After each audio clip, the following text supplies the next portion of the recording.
तो this hat is gifted by मोटोलूट भाई, उन्होंने मेरे को भेजी थी। यहाँ पर आपको कमाल का लोगो मिल रहा होगा और ऊपर थोड़ी सी कोट लिखी है, राइडर लाइफ है भाई, कमाल की लगती है ये hat. So hey guys, welcome back to another YouTube video. भाई साहब बहुत सारी खुशखबरियाँ तुम सबको सुनाने के लिए, और सच बताऊँ तो इस टाइम मैं भी बहुत ज़्यादा एक्साइटेड हो रखा हूँ, क्योंकि भैया बात ही ऐसी है। बात ऐसी है भाई, यामाहा के जितने भी तुम प्यारे लवर्स हो, जिनको भी यामाहा की बाइक्स पसंद है और भी जो सोच रहे हैं कि अपग्रेड करेंगे अपनी बाइक को, उनके लिए बहुत अच्छी गुड न्यूज़ यहाँ पर निकल के आ रही है कि यामाहा ने अपनी कुछ बाइक्स एक इवेंट में टीज करी हैं, जिससे हमें ये पता चलता है कि इस साल सितंबर में कुछ बड़ा सरप्राइज हमें मिलने वाला है। तो इन केस आप भी जानना चाहते हो वो कौन कौन सी बाइक्स हैं जो इंडिया में लॉन्च होने वाली हैं और क्या उनका रहने वाला है, बजट कितने की बाइक्स होने वाली हैं, और उसी के साथ साथ कब तक ये लॉन्च होगी, अगर ये सब चीज़ें आपको जाननी है तो वीडियो में आगे बने रहो। Let me tell you about this. देखो भाई साहब, बात ऐसी है कि पिछले महीने ही ना यामाहा ने एक इवेंट रखा था और वहां पर उन्होंने अपनी शोकेस की हैं कुछ अपकमिंग बाइक्स, जिसमें कि बहुत सारी बाइक्स अवेलेबल है, जैसे R3 हो गई, MT-03 हो गई, उसके बाद R7 हो गई, उसके बाद आपकी नई वाली R1 और R1M। ऑब्वियसली उसमें R1 तो नहीं थी, बट R1M को शोकेस करना बहुत बड़ा क्वेश्चन खड़ा कर देता है कि क्या भैया इंडिया में नई वाली R1 आने वाली है। अगर आने वाली है तो ऑब्वियसली मैं तो भैया खरीदूंगा, पुराने वाली मे बी सोल्ड आउट करनी पड़े, तो अगर तुम में से कोई लेने के लिए इंटरेस्टेड हो तो do let me know, but अभी कुछ पक्का नहीं है, तो तब तक के लिए रुक जाना, ठीक है। तो सबसे बड़ी चीज पता है क्या, हम इंडियंस ना बहुत देर से वेट कर रहे थे कि भैया कब R6 इंडिया में आएगी। अब ऑब्वियसली बहुत देर वेट करने के बाद R6 जो है वो इंटरनेशनली ग्लोबल जो उसका वर्जन था वो भी डिसकंटिन्यू कर दिया, मतलब यामाहा उसको कहीं पर भी नहीं बेच रहा है, इंडिया के बाहर भी नहीं। वो तो चलो बंद हुआ ही हुआ, बट हमारे इंडिया में तो गाइस R1 तक भी नहीं आता। आपको पता है BS4 मॉडल कभी भी R1 का आया ही नहीं इंडिया में, उसी के साथ साथ R3 को भी डूब बैठे। तो पहले क्या होता था, जो लोगों को भी R15 लेते थे ना, उनका बाद में अपग्रेड करने का जब भी प्लान आता था वो यामाहा में जाते थे। यामाहा में उनको कोई भी बाइक नहीं दिखती थी तो मुंह लटका के या तो फिर वो RC खरीद के छपरी बन जाते थे, या फिर वो कावासाकी खरीद लेते थे। और कावासाकी में 300-400 निंजा का ऑप्शन है, उनमें जाओ आराम से आप चला सकते हैं। बट जो ट्रू यामाहा लवर है वो तो भैया वेट करेगा मेरी तरह, R15 से डायरेक्ट जंप करेगा R1 पे। बट R1 भी कहाँ है, इंडिया में तो मिलती ही नहीं। तो गाइस इन सारी चीजों को ध्यान में रखते हुए अभी फाइनली यामाहा ने एक इवेंट ऑर्गेनाइज किया था जिसमें उन्होंने अपनी बाइक्स कुछ शोकेस करी, जिसमें कि हमारे पास R3 थी नया वाला मॉडल जो कि बहुत कमाल लग रहा है, उसके बाद MT-03, उसी के साथ साथ हमें R7 देखने को मिल रही है नई वाली, जो कि भैया बहुत कमाल की लगती है। मेरे कुछ फॉरेन के फ्रेंड्स हैं जिनकी मैं डेली रूटीन में देखता रहता हूँ भैया R7 ब्लैक कलर में, भाई क्या मस्त लगती है वो बाइक। मतलब अपने सेगमेंट की 600-700 सीसी की सेगमेंट में हर बाइक को लुक्स में तो वो बाइक किल्ली कर देती है, ठीक है। एंड उसके बाद ऑब्वियसली बड़े पापा से पहले MT7 की भी बात कर लूंगा मैं, MT-07 और प्लस MT9 की, ठीक है। गाइस अगर फ्लैगशिप की बात करें तो उसमें हमें R1 और R1M देखने को मिल जाती है 2023 मॉडल, उसी के साथ साथ हो सकता है MT10 भी देखने को मिल जाए। एनीवेज बात कर लेते हैं सबसे पहली बाइक जिससे कि हमारा जो सेगमेंट है वो स्टार्ट होता है। आपको पता है R15 वर्जन 4 का भी नया एक मॉडल आ रखा है, जिसमें आपको कलर TFT देखने को मिल जाती है।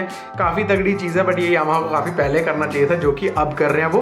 बट इस बार R3 की जो लुक्स है बहुत बहुत ज्यादा कमाल की है, बहुत ज्यादा शानदार लग रही है बाइक। और प्लस उसमें आपको ऑब्वियसली TFT तो देखने को मिलेगी इस बार। उसके अलावा इस बार जो लुक्स है ना यार, वो बिल्कुल कंप्लीटली ऐसे एक तरीके से ट्रैक ओरिएंटेड आपको देखने के लिए लगती है, क्योंकि जो पहले R3 थी अगर आपने नोटिस किया हो तो वो थोड़ी बहुत यार स्ट्रीट टूरर जैसी लगती थी, मतलब निंजा वाला कंसेप्ट, प्रॉपर ट्रैक नहीं लगती थी, थोड़ी सी स्पोर्ट्स टूरिंग जैसी बाइक लगती थी। बट इस बार जो R3 है वो गाइस पूरी स्पोर्टिश लग रही है। उसमें गाइस ड्यूअल सिलेंडर तो आपको देखने को मिलेगा, प्लस जो पावर आपको देखने को मिलती है वो मिलती है 42 PS की। भाई साहब बेशक कंपटीशन इससे आगे निकल चुका है, बट 300 सीसी में, 400 को ना देखते हो, अगर 300 सीसी में देखें तो ये पावर आउटपुट कमाल की है भाई साहब। प्लस ट्विन सिलेंडर का फायदा मिल रहा है, जिसकी वजह से KTM RC और भाई साहब अपनी ड्यूक 390 को तो ये पिछाड़ी देगी, आवाज के मामले में भी और रिफाइनमेंट के मामले में भी। अब BS6 में तुम्हें पता है आगे रिफाइनमेंट बढ़ चुकी है बाइक्स की, तो ये तो बनता ही है भाई। और अगर बात करें गाइस इसके प्राइस की, तो तकरीबन 4-4.5 तक तो ये बाइक पड़ने वाली है आपको। ड्यूअल सिलेंडर है, यामाहा मैन्युफैक्चर कर रहा है आपके लिए, तो थोड़ा सा तो पैसा लगेगा भाई। अब गाइज इसके बाद हम बात कर लेते हैं MT-03 की। अब MT-03 तुम्हें पता ही है, इनके नेकेड वर्जन होते हैं। जैसे हमें R3 देखने को मिल जाता है फेयर्ड मॉडल में, जो MT-3 है उसमें आपको सेम इंजन मिलता है विद लिटिल बिट्स ऑफ डीट्यून, थोड़ा सा डीट्यून कर दिया जाता है। और हाँ, विंड ब्लास्ट वगैरह आपको देखने को मिल जाएगा उसमें। बाकी वो जो बाइक है उसका प्राइस थोड़ा सा कम रहने वाला है यहाँ पर। आई डोंट नो, कोई एग्जैक्ट गैसेस नहीं है, बट जहां तक मुझे लगता है 3.5 प्लस ही रहेगा। और भाई साहब अब बात कर लेते हैं उस बाइक की जो मुझे सबसे ज्यादा एक्साइटमेंट दे रही है। Even I wanted to buy R6, but फिलहाल R7 जो है वो लॉन्च होने वाली है इंडिया में। तो वेल ये तो बहुत एक्साइटिंग है, बट फिलहाल वेल ऐसे ही ना नई नई बाइक्स तो लॉन्च होती रहेंगी और वो हम लेते भी रहेंगे, बट ऑब्वियसली उनके छोटे मोटे कुछ खर्चे होते हैं और वो खर्चे मैनेज करने के लिए मैं यूज करता हूँ बाइनोमो ट्रेडिंग प्लेटफॉर्म। इस ट्रेडिंग एक ऐसी स्किल है ना जो सच में ही ना आपको कुछ सिखा के जाएगी भाई। तो चलो मैं आपको भी दिखा देता हूँ कैसे मैं ट्रेडिंग करता हूँ। तो वेल गाइस हमने यहाँ पर लॉग इन कर लिया अपने बाइनोमो अकाउंट को अपने पीसी में। मैं साथ ही साथ नेटफ्लिक्स चला रहा था तो मुझे लगा ये यहाँ पर थोड़ी बड़ी स्क्रीन है तो यहाँ पर दिखाना थोड़ा ईजी हो जाएगा। वेल गाइस जैसे ही आप डिस्क्रिप्शन में दिए गए लिंक पे साइन अप करोगे ना तो आपके सामने कुछ ऐसा पेज नजर आएगा आपको, जिसपे हरी और लाल लाइनें चल रही होंगी। अगर ट्रेडिंग के बारे में आप अवेयर होगे तो ऐसी लाइंस उसमें दिखती हैं भाई। ये जो इंटरफेस है ना गाइस, इससे डरना नहीं है आपको, बहुत ही सिंपल इंटरफेस है। यहाँ पर आपको राइट साइड पे आपको अमाउंट दिख जाता है जिस अमाउंट से आपको ट्रेड करना हो, और साथ ही साथ यहाँ पर टाइम दिखाई देता है, और उसी के साथ यहाँ पर दो बटन दिखाई देते हैं, रेड और ग्रीन वाला। वेल अगर आपको लगता है कि ये चार्ट जो है यहाँ से ऊपर जाने वाला है तो आपको ग्रीन कलर के बटन से टैप करके ट्रेड लेना है। अगर आपको लगता है कि वो ये जो ग्राफ है ये नीचे जाने वाला है तो आपको रेड बटन से जो है वो ट्रेड लेना है। वेल गाइज यहाँ पर ना मैं आपको अभी ट्रेड लेके दिखाता हूँ। और फिलहाल देखो मैं रियल अकाउंट से अपने ट्रेड कर रहा हूँ। आप चाहो तो डेमो अकाउंट से कर सकते हो। डेमो अकाउंट में आपको प्रैक्टिस हो जाती है ताकि आप और ज़्यादा अपनी ट्रेडिंग स्किल्स हैं जो उनको इंप्रूव कर सको, ठीक है। तो रियल अकाउंट में इस टाइम देख लो 92,500 रुपीज़ है मेरे पास। तो मुझे ऐसा लग रहा है कि ये यहाँ से तो भैया नीचे जाएगा क्योंकि पीछे से भी डिप करता हुआ आ रहा है, रेड लाइन्स काफ़ी ज़्यादा है। तो आई थिंक यहाँ से नीचे का ट्रेड लेना चाहिए। और 4,000 रुपये से मैंने ट्रेड ले लिया। अब हमें खाली वेट करना है और देखना हमारा ट्रेड सक्सेसफुल रहता है कि नहीं।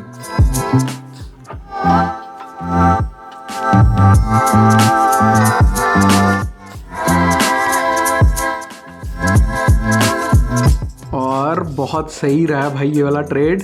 और ये देखो गाइज हमने अर्न कर लिए यहाँ पर 7,360 रुपये।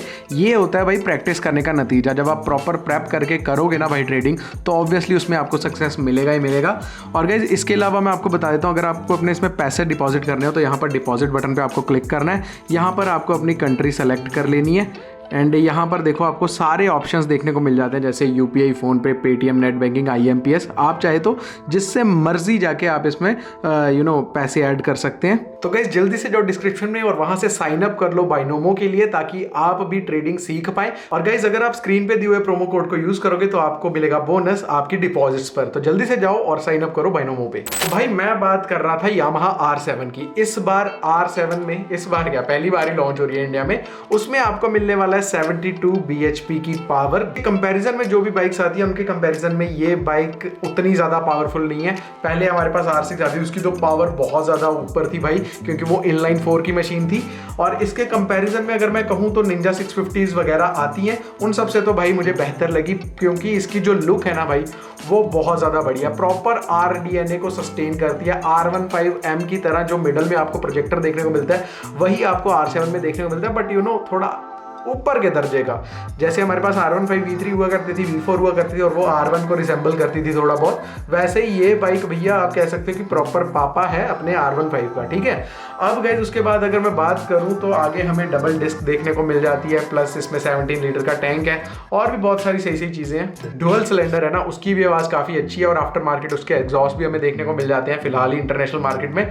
और उसके अलावा अगर मैं बात करूँ इसके कलर्स की तो फिलहाल 2 कलर्स निकल के आ रहे हैं, एक अपना ट्रेडिशनल ब्लू कलर और दूसरा ब्लैक। जो ब्लैक है वो भैया हमें पर्सनली पसंद आया। उसके अलावा अगर गाइस मैं इसके प्राइस की बात करूं तो तकरीबन 9 से 10 लाख के बीच में आने वाली है, बट कोई पता नहीं, वो यामाहा वाले एंड में दिमाग खराब हुआ तो क्या पता 11 की बेच दें या क्या पता 8 की बेच दें, कुछ भी हो सकता है भाई। एंड वेल ये ट्रैक के लिए बहुत अच्छा ऑप्शन है, प्लस इस पर थोड़ी सी लंबी राइड्स भी कर सकते हैं क्योंकि जो अगला मॉडल है भैया वो तो थोड़ा एक्सपेंसिव होने वाला है गाइज। इसके बाद मैं बात कर लूँगा MT-07 की। सेम मैंने आपको बता दिया, इंजन आपको उसमें R7 का ही देखने को मिल जाएगा, बाकी सारी चीज़ें सेम होंगी, नेकेड होंगी, और नेकेड में आपको पता है मुझे ज़्यादा इंटरेस्ट नहीं है। अब हम बात कर लेते हैं भाई मेन शो स्टॉपर के बारे में, विच इज़ यामाहा R1। तो मैं 2018 से ही वेट कर रहा था कि कभी R1 आएगा इंडिया में कि नहीं आएगा, एंड एट द एंड मैंने बहुत वेट किया और मुझे पता चला कि R1 नहीं आ रहा। देन सेकेंड हैंड मुझे मिली और मैंने उठा ली। बट अब ऐसा सुनने में आ रहा है कि मे बी R1 इस साल सितंबर में लॉन्च हो जाएगा। ये जितनी बाइक्स मैंने बताई है ये सारी हो सकता है सितंबर में लॉन्च हो जाए। और इस बार R1 में नया क्या है, तो मैं सच बताऊं कुछ भी नया नहीं है, क्योंकि गाइस तुम्हें पहले पता है R1 आता था 2015 से ही, जब इन्होंने अपनी बॉडी टाइप चेंज की थी। मतलब नया वर्जन आया था R1 का, पतली स्ट्रिप्स वाला, जो अभी मेरे पास है। उसमें इन्होंने सारे चेंजेस कर दिए थे मॉडर्न डे टेक्नोलॉजी के। TFT थिन फिल्म ट्रांजिस्टर उस टाइम आ चुका था। उसके बाद लिफ्ट कंट्रोल इन्होंने R1 में डाल दिया था, ट्रैक्शन कंट्रोल वगैरह सब कुछ 2015 में ही डाल दिया था। अब ये ज़्यादा क्या ही कर लेते। एक ही चीज़ है जो यामाहा R1 को सब बाइकों से अलग बनाती है, दैट इज़ क्रॉस प्लेन, और वो अभी तक कैरी हो रहा है अपने R1 में, आएगा नए वाले में भी। मतलब यामाहा का वो बहुत अच्छा रिश्ता है क्रॉस प्लेन के साथ, और वो निकालते भी सिर्फ एक ही बाइक में है, दैट इज़ R1। अब गाइज अगर मैं बात करूं सबसे ज़रूरी चीज़ की, तो हमें वहां पर R1M और R1 ये दो ही वेरिएंट देखने को मिलते हैं। एक R1S भी आता है, बट इस बार ऐसा कोई S वाला है नहीं। मे भी हो सकता है बाद में कंपनी लॉन्च कर दे। अगर इसकी मैं प्राइसिंग की बात करूं तो समवट अराउंड 23 लाख से स्टार्ट होगा, जहां तक मुझे लगता है 23 लाख रुपए तक पड़ने वाला है आपको। और ये गाइज ऑन रोड आपको पता है स्टेट टू स्टेट चेंज करता है, तो जहाँ पर आप रहते हो उस हिसाब से RTO टैक्स लगा लेना। बाकी बाइक लॉन्च होने पे पता चलेगा कितने की है कितने की नहीं। इस बार सबसे बढ़िया चीज़ एक और होने वाली है, इस बार हमें मैग्नीशियम अलॉय के अलॉय व्हील्स देखने को मिलेंगे भैया R1 में, प्लस बाकी सारी चीज़ें भैया सेम ही रहने वाली हैं। ठीक है, R1 ने आगे ही बहुत परफेक्ट चीज़ बना दी है। अब तुम्हें मैं सिंपल सा ना एक फंडा बताता हूँ। R1 ने इस बार सिंपल इन्होंने फेस लिफ्ट किया, जैसा कि मैं कह रहा हूँ जितनी भी नई बाइक्स आ रही हैं इनमें ज़्यादातर परफॉर्मेंस को लेके चेंजेस नहीं किए हैं, सिर्फ इनकी अपीयरेंस और इनको थोड़ा सा रोड के ऊपर राइडेबिलिटी के हिसाब से चेंजेस किए गए हैं। और ऐसा हो गई क्योंकि पहले इन बाइक्स को ज़्यादातर यूज़ किया जाता था ट्रैक पे, और आजकल के दिनों में इनको यूज़ किया जा रहा है भैया रोड पे। तो ये सब चीज़ें ध्यान में रखते हुए हर एक मैन्युफैक्चरर ने ये कर दिया है। और अब इंडिया में ये बाइक्स इसलिए आने के चांसेस बढ़ गए हैं क्योंकि आपको पता है कॉम्पिटिशन में सारी कंपनियां उतर चुकी हैं अपनी अपनी बाइक्स के साथ। जैसे हमने अभी कावासाकी को देखा, ZX-10R नया आ चुका है। ठीक है, उसके अलावा Z-Oso हमारे पास देखने को मिल जाती है हमें। और दूसरी BMW की बात करें तो S1000 फेस लिफ्टेड आ चुका है, आगे से उठा हुआ। और RS-V4 भी भाई नया वाला एडिशन अप्रैला तक ने निकाल दिया, तो यामाहा क्यों ना निकाले। तो ये बनता तो है, इस बार हो जाना चाहिए लॉन्च। बाकी देखते हैं यूजर बेस क्या है क्या नहीं। और वैसे भी इंडिया में पता है क्या है कि लोग बाइक की क्वालिटी से उनको नहीं लेते हैं, लोग देखो दिखाई में बाइक ज़्यादा लेते हैं। तो ऑब्वियसली ZX-10R और BMW इस टाइम मार्केट में छाए हुए हैं भाई, तो लोग वो ज़्यादा ले रहे हैं, प्लस उनकी सर्विस वगैरह कन्वीनियंटली हो जाती है, तो दैट्स व्हाई। बट इस बार हम कोशिश करते हैं यामाहा सर्विस भी अच्छी खासी लेके आए भाई, ठीक है ना। एट दी एंड बात कर लेते हैं MT-09 की या MT-10 की, दोनों में से कौन सी बाइक इंडिया में लॉन्च होने वाली है हमें कुछ पता नहीं है। बट ये दोनों बाइक्स ऐसी हैं जो ब्रूटल में किंग है, समझ रहे हो। इतनी ब्रूटैलिटी है ना MT-9 और MT-10 में कि पूछो मत। और MT-10 में तो भैया आपका क्रॉस प्लेन इंजन आता है, तो क्रॉस प्लेन R1 पे चलाते मेरी फटती है और सबकी फटती है। तुम जितने भी इंडियन ब्लॉगर्स हैं उनके फर्स्ट टाइम जब वो R1 चलाते हैं उनके वीडियोस जाके देखो, बुरी हालत हो जाती है। और सेम चीज़ आपको MT-9 और MT-10 में भी देखने को मिलती है। तो गाइज अभी बात कर लेते हैं MT-09 की, जिसकी कॉस्ट मुझे लगता है अराउंड रहेगी आपकी 11 लाख रुपए तक। और अगर मैं बात करूँ अपनी MT-10 की तो अराउंड 15 लाख रुपए की। तो 15 लाख में जो आपको MT का मॉडल मिलता है ना भाई, उसमें सेम आपको इंजन मिलता है R1 का, थोड़ा सा डिट्यून्ड होगा, बट क्रॉस प्लेन है तो इट डजंट मैटर भाई, उड़ता हुआ ही जाएगा वो। और वो बाइक पर्टिकुलरली मेरी निगाहों में हो सकता है मे बी अगली बाइक MT-10 हो। दोनों इंजन क्रॉस प्लेन होने वाले हैं, but I don't know about my choice. और सबसे बड़ी बात, अब मैं R15 भी कम ही चलाता हूँ, अपनी V3 भी कम ही चलाता हूँ, तो मैं सोच रहा हूँ मे बी R7 भी एक अच्छा ऑप्शन होगा। लॉन्च होने के बाद ही पता चलेगा, एक एक राइड सबको देंगे एंड देन देखते हैं कौन सी वाली हम लेते हैं कौन सी नहीं। और प्लस जब भी बाइक सितंबर में लॉन्च होगी, भाई का बर्थडे भी आता है 23 सितंबर को, उस दिन मैं पर्सनली जाके इनको चलाऊंगा या नहीं चलाऊंगा ये तो नहीं पता, बट इतना कह सकता हूँ कि उस दिन तुम्हें लाइव वीडियो मिल जाएगी एकदम बढ़िया तरीके से। तो ठीक है guys, that's it for today's video. I hope आपको आज की वीडियो पसंद आई होगी। अगर पसंद आई और आप यामाहा लवर हो तो नीचे सबसे पहली बात अगर इस वीडियो का वेट कर रहे थे और ये वीडियो पसंद आई है तो अभी से लाइक कर दो इसमें 2000 लाइक्स, ठीक है। एम रख रहा हूँ 2000 लाइक्स का, पहले लाइक करो फिर वीडियो देखो, ठीक है भाई। तो ठीक है guys, that's it for today's video. I hope आपको आज की वीडियो पसंद आएगी। अगर पसंद आई है नीचे जाके लाइक शेयर सब्सक्राइब कर देना। मिलते हैं आपको आगे किसी अच्छी सी वीडियो में। आज लाइट कैसे टिक गई भाई इतनी देर तक।